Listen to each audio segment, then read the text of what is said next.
মুক্তি লাভ করবে। তাকে আল্লাহ পাক বলবেন, ফেরেশতাদেরকে বলবেন, ও আমার ফেরেশতারা, আমার এই বান্দাকে জান্নাত এবং জাহান্নামের মাঝখানে রেখে দাও।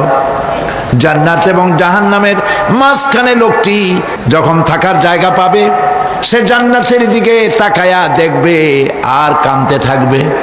আল্লাহ পাক জিজ্ঞেস করবেন, বান্দারে, যুগের পর যুগ ধরে জাহান্নামে কেঁদেছো, আমি রব্বুল আলামিন জাহান্নাম মাফ করে দিয়া জান্নাত জাহান্নামের মাঝখানে রেখে দিয়েছি, আযাব থেকে তো বেঁচে গেছো, এখন কান্দো কেন? লোকটি বলবে, রব্বুল আলামিন কান্দি এই কারণে, জাহান্নাম থেকে মাফ করেছো, তোমার শুকরিয়া আদায় করি। জান্নাত তো আমার কপালে নাই, কিসমতে নাই, কিন্তু জান্নাত আমি এখান থেকে দেখতে পাচ্ছি, জান্নাতের সুঘ্রাণ আমার নাকে আসতেছে, কপালে নাই যাওয়ার।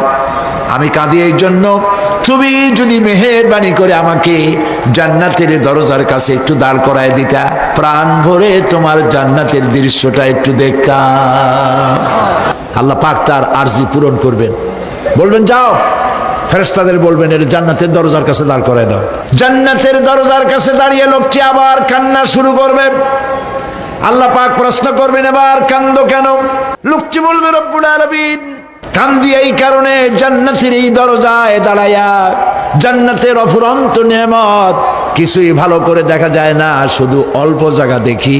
যদি তুমি আমারে দয়া করে জান্নাতের মাঝখানে দাঁড় করায় দিতা, চতুর্দিকে তাকায়া তাকায়া দেখা কলিজারে ঠান্ডা বানাইতাম। তবে আমি ওয়াদা করি, জান্নাতের কোনো নাজ নেয়ামত, কোনো ফল আমি খাবো না, ধরবো না, সইব না। একটুখানি মেহেরবানি করে মাঝখানে দাঁড় করাইয়া দাও, জান্নারে ঠান্ডা করি। আল্লাহ রব্বুল আলামিন ফেরেশতাদের বলবেন, আমার এই বান্দারে জান্নাতের মাঝখানে দাঁড় করাইয়া দে। আল্লাহর নবী বলেন, জান্নাতের মাঝখানে দাঁড়িয়ে লোকটি আগের চাইতে আরো জোরে চিৎকার মেরে কাঁদতে থাকবে। আল্লাহ পাক বলবেন, বান্দারে কি হলো তোর? দরজার কাছে আসতে চাইছিলে, আইনা দিলাম।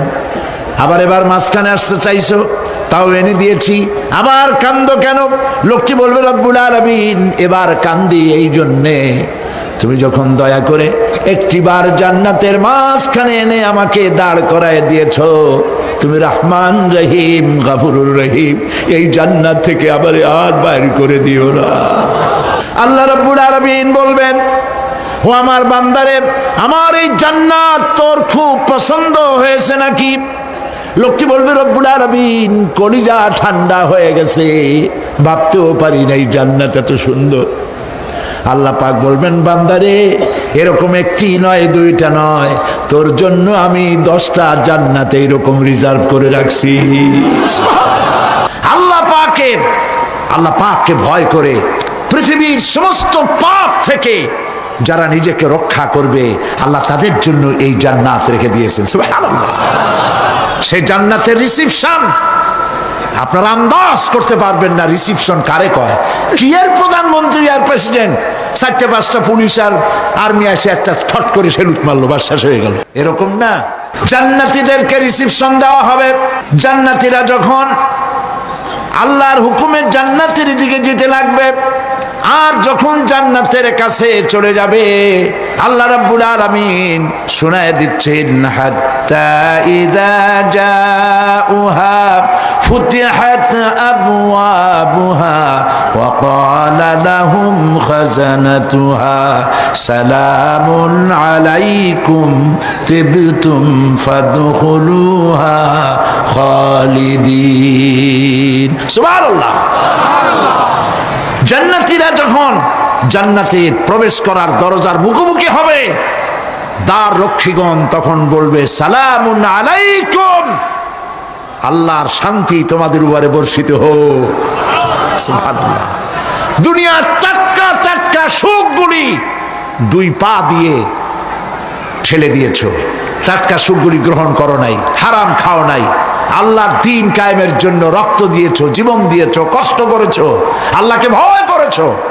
আমাদের সালাম গ্রহণ করো, জান্নাতের মধ্যে ঢুকে যাও চিরকালের জন্য। সুবহানাল্লাহ। আর বাইর হওয়া লাগবে না, চিরকাল এই জান্নাতের মধ্যে তোমরা বসবাস করতে পারবে, আল্লাহ রাব্বুল আলামিনের ফেরেশতারা বলে দিবেন।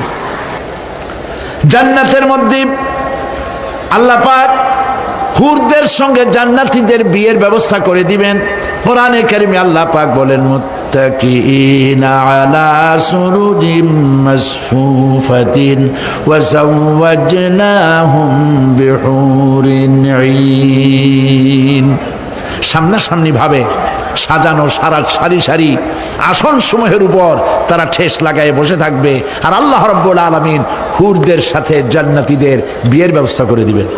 যেসব হুরের সঙ্গে বিয়ে হবে তাদের আল্লাহ পাক বিবরণ দিচ্ছেন কি রকম হবে তারা।